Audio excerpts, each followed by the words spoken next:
Hermann Rusch était agriculteur dans le Wisconsin quand il a entrepris d'édifier le musée-jardin Prairie Moon, un ensemble de piliers, tours et arcades qui occupait plus d'1 hectare. Son intention était d'habiller cet endroit. Grandma Prisbré avait commencé son œuvre parce que la caravane qu'elle habitait était trop petite pour sa famille. En fait, sa collection de 2000 crayons. Quand l'œuvre est préméditée, comment cela arrive quelquefois, par exemple le Jardin d'Éden de Dinsmore, une sculpture d'architecture à thème politique et religieux réalisée à Lucas dans le Kansas. Les motivations sont personnelles et pas toujours claires pour les autres, mais je reviendrai là-dessus. Ces œuvres, qui ne s'inscrivent dans aucune tradition de problèmes et solutions artistiques, semblent sortir du néant. Personne ne sait comment réagir devant elles. Le public, ou plutôt les gens qui découvrent ces œuvres par hasard, est totalement déconcerté. Leurs auteurs ne peuvent s'appuyer sur aucun réseau de coopération déjà constitué. Ils travaillent seuls, comme l'a expliqué Simon Rodia. Je l'ai fait tout seul d'un bout à l'autre. D'abord, je n'avais pas le premier sou pour embaucher quelqu'un. Ce n'est pas très grave. Mais si je prends quelqu'un, il ne sait pas quoi faire. Combien de fois je ne sais pas moi-même ce que je vais faire? Je passe mes nuits blanches parce que c'est mon idée à moi. Fridin. Du point de vue technique, rien ne les empêche de faire appel à des assistants. L'architecte catalan Antonio Gaudi a construit des œuvres qui ressemblent à maints égards à celles de Simone Rodia et d'autres artistes naïfs. Mais comme c'était un architecte professionnel reconnu, malgré ses extravagances, Gaudi avait des clients riches et donc les moyens d'embaucher et de former des ouvriers pour travailler sur ses projets, Collins et Berkos. Les artistes naïfs élaborent un style éminemment personnel et créent des formes et des genres inédits parce qu'ils n'ont pas acquis les habitudes de penser que les artistes professionnels contractent automatiquement pendant leur formation. Un franc-tireur doit surmonter les habitudes prises pendant son apprentissage professionnel. Un artiste naïf n'a aucune de ces habitudes. Bon nombre des artistes qui ont réalisé des constructions comparables autour de boîtes ont acquis leur savoir-faire de la même façon que Rodia, en exerçant un métier du bâtiment. D'autres étaient agriculteurs ou factodomes. D'une manière plus générale, la société enseigne à beaucoup de gens des techniques qui peuvent trouver une application artistique, mais elle les enseigne dans un contexte non artistique, à des fins utilitaires. Les gens qui ont appris ces techniques peuvent alors se lancer dans une entreprise artistique toute personnelle, sans jamais entrer en relation avec le monde de l'art conventionnel. C'est peut-être pour cela qu'il est si difficile de trouver des exemples dans le domaine de la musique, car les connaissances musicales sont trop spécialisées pour avoir une utilité dans les activités non artistiques. Les artistes naïfs, totalement indépendants des structures de travail instaurées par les mondes de l'art, n'ont pas accès au circuit d'approvisionnement en matériel professionnel. Ils sont assez ingénieux pour se débrouiller avec ce qu'ils ont sous la main. Rodia a employé des matériaux traditionnels pour le ciment armé de ses tours, mais il le décorait avec des tuiles, de la vaisselle, des bouteilles, des coquillages et des empreintes d'ustensiles ménagers et d'outils. Comme le fait remarquer Trilin, son œuvre reflète les limites de ses ressources matérielles.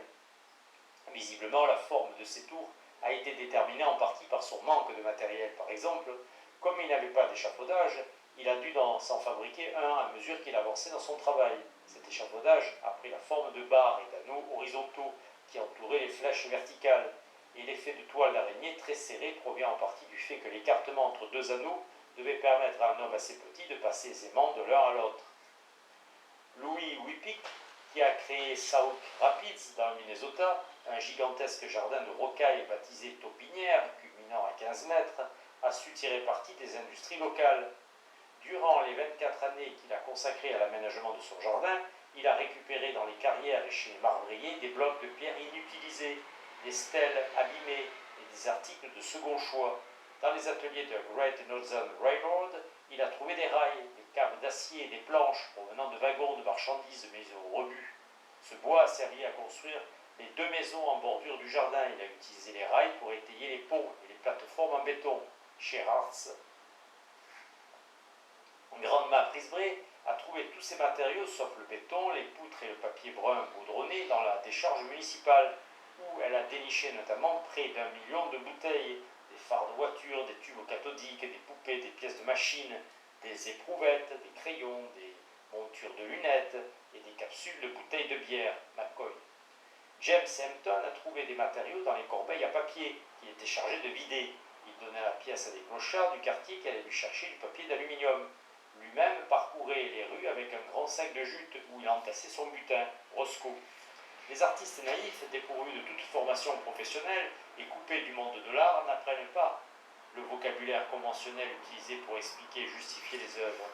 Comme ils ne peuvent employer la terminologie de l'art pour expliquer ce qu'ils font, et comme leur travail se laisse difficilement appréhender dans une autre perspective que celle de l'art, les artistes naïfs sont souvent embarrassés par les demandes d'éclaircissement. Or, des œuvres comme les Tours de Watt, le Palais idéal et des centaines d'autres découvertes aujourd'hui par les critiques appellent véritablement une explication, car elles sont impossibles à ranger dans les catégories conventionnelles ou à légitimer par des relations avérées avec les mondes de l'art. La plupart de ces artistes ne fournissent aucun éclaircissement.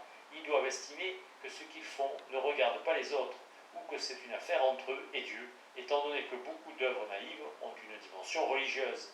Quand il leur arrive de donner des raisons, ces dernières sont tellement incompatibles avec les motivations habituelles qu'elles semblent extrêmement bizarres. Par exemple, Tracy, qui a construit une maison de bouteilles à Wellington, dans le Kansas, a déclaré « J'ai vu une maison de bouteilles en Californie où il n'avait utilisé qu'une sorte de bouteille. Alors moi, j'ai fait mieux. J'ai utilisé toutes les sortes. » Blasdel. Hermann Rutsch faisait simplement remarquer « Comme on dit, monsieur, un homme doit laisser des traces de son passage et pas seulement de bons d'aide sociale périmés. » Blasdel.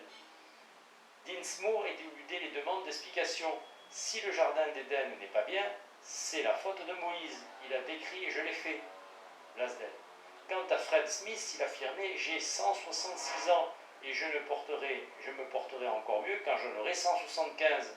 Ça doit être inné. Il faut avoir le don pour faire ce que j'ai fait. » Blasdel. Dans ces conditions, il ne faut pas s'étonner si ces artistes passent souvent pour des cinglés aux yeux de leurs voisins et des autres. C'est la nature même de leurs œuvres qui fait problème. Une œuvre sans utilité discernable ne peut être justifiée par son usage, espace d'habitation ou de rangement par exemple. Et comment la qualifier si elle ne sert à rien? On pourrait parler d'art, desquels ne ressemble à aucune des productions artistiques que les voisins connaissent de visu, par ouï-dire. En outre, son auteur ne revendique pas le statut d'artiste. C'est un simple concitoyen, probablement nanti d'une solide réputation de doudou dingue. Il est en but aux railleries, aux vexations et aux tracasseries de l'administration ou de la population locale. Le facteur Cheval savait que les gens s'étaient mis à jaser quand il récoltait des cailloux destinés à son palais idéal. Il le prenait vraiment pour un malade mental, mais il a cessé de prêter attention au commérage quand il a conclu que les gens raillent ou persécutent toujours ceux qui ne le comprennent pas. Cheval. Pendant la Seconde Guerre mondiale, les gamins des rues, pour qui un original comme Simon Rodia était une proie rêvée, s'imaginèrent qu'il utilisait les tours de Watt pour envoyer des messages radio à des sous-marins italiens. Ils s'acharnèrent contre lui et entreprirent de saccager son œuvre. En 1954, Rodia ne semblait plus s'intéresser à ces tours, ni à ce qu'elles pourraient devenir. Il céda le terrain à un voisin et disparut. En 1959, la municipalité de Los Angeles décida la démolition des tours par mesure de sécurité. Cela nous ramène à la question de la conservation de ces œuvres et de leur protection contre telle offensive. Les dispositifs de sauvegarde mis en place pour les œuvres d'art reconnues ne sont ici d'aucun secours. Comme Tressa Prisbré avait un fils inspecteur des édifices, cela lui a sans doute épargné des tracasseries interminables. L'œuvre de Whippick aurait probablement disparu si un parent éloigné ne l'avait achetée dans l'intention de la conserver en l'état. Les commerçants décident parfois de préserver une œuvre qui semble présenter un intérêt touristique, mais on ne saura jamais combien d'œuvres analogues sont perdues pour la postérité. Le meilleur garant de la conservation de ces œuvres reste l'intérêt que leur portent quelquefois, rarement en fait, les membres d'un monde de l'art, quand ils font un rapprochement entre les solutions trouvées par l'artiste naïf et les problèmes qui les préoccupent à ce moment dans leur monde professionnel. C'est ce qui a sauvé les tours de Watt. Les artistes et les représentants des musées de Los Angeles ont redécouvert les tours, qui étaient devenus un site touristique à l'époque où une ligne de tramway interurbaine passait devant, et se constituèrent en comité de défense pour empêcher leur destruction. Trilin relate tous les rebondissements de l'affaire. La municipalité accepta d'épargner l'ensemble des constructions s'il s'avérait que les tours résistaient à une traction donnée. Le feuilleton se termina par un retournement de situation spectaculaire. La tour sur laquelle on fit l'essai était si solide que le camion des démolisseurs y laissa un essieu. Malgré tout, les vandales ont fait de sérieux dégâts. Le trône de Hampton a eu plus de chance, parce qu'il était plutôt Plus transportable, il a trouvé asile dans le National Collection of Fine Art de Washington. Mais quand elles sont conservées grâce à une intervention de participants au monde de l'art, les œuvres des artistes naïfs ne trouvent pas facilement une place dans ces mondes. Elles enfreignent beaucoup plus de normes que les œuvres des francs-tireurs, et elles le font de manière plus radicale. On ne peut les présenter dans aucun des espaces habituels. Elles sont même souvent intransportables, impossibles à rattacher à la traduction d'aucune forme d'art catalogué. Elles ont peu de chances d'occuper une place importante dans l'histoire d'un art. Ces œuvres sont et restent des curiosités. Le côté primitif de l'art naïf, tout comme la singularité de l'art franc-tireur, tient à la situation de ces artistes par rapport au monde de l'art conventionnel. Ce n'est pas le caractère de l'œuvre qui fait la particularité de l'art naïf, mais son indépendance à l'égard des conventions du moment. Ce constat permet de répondre à une question apparemment insoluble. L'œuvre de Grandma Moses demeure-t-elle naïve une fois qu'elle a été découverte, exposée dans des musées et des galeries et saluée par la critique? Dans la mesure où l'auteur d'une œuvre naïve officiellement découverte continue d'ignorer les contraintes du monde qu'il a adopté, il garde sa naïveté. Quand l'artiste commence à tenir compte des attentes de ses nouveaux confrères et des conditions à satisfaire pour obtenir leur coopération, il devient professionnel intégré, même s'il est intégré dans un monde qui a quelque peu évolué pour accueillir cette œuvre différente. Conclusion. Les difficultés des francs-tireurs et des artistes naïfs à réaliser et à faire diffuser leur œuvre, leurs difficultés avec le public et les autorités nous montrent à quels problèmes les professionnels intégrés échappent en participant à des mondes de l'art reconnus comme des composantes légitimes de la société.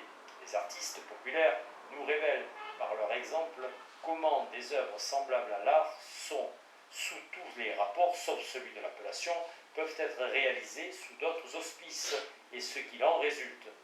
Les différences entre les œuvres des professionnels intégrés, des francs-tireurs, des artistes populaires et des artistes naïfs ne résident pas dans leur aspect extérieur, mais dans leur relation avec les œuvres de personnes plus ou moins liées à un monde de l'art. Les œuvres des artistes naïfs ne paraissent pas toujours puériles, mais elles se distinguent toutes des œuvres de la discipline qui procèdent d'une relation différente avec le monde de l'art. Le travail d'un franc-tireur est relativement dégagé des contraintes imposées par les liens de coopération, comme l'était celui de Charles Ives. Il est tout de même entravé par l'absence de coopération. Ainsi, Ives devait être gêné par l'impossibilité d'entendre ce qu'il composait. L'art populaire, solidement enraciné dans une communauté, pâtit de l'insuffisance du temps et des moyens matériels que la communauté en question peut lui accorder.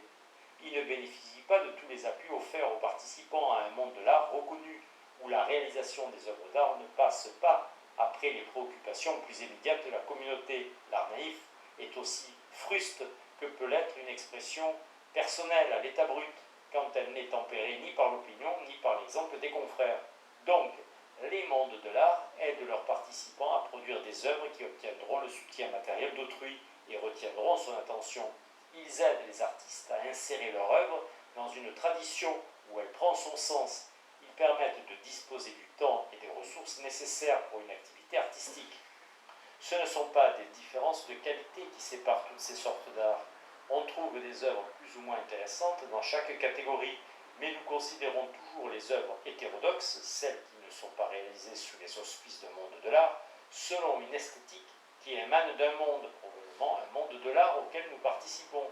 C'est cette esthétique qui nous permet d'opérer une sélection dans l'énorme production de toutes les personnes qui ne sont pas des professionnels intégrés, de reconnaître que quelques œuvres sont dignes d'intérêt et méritent de sortir de la marginalité.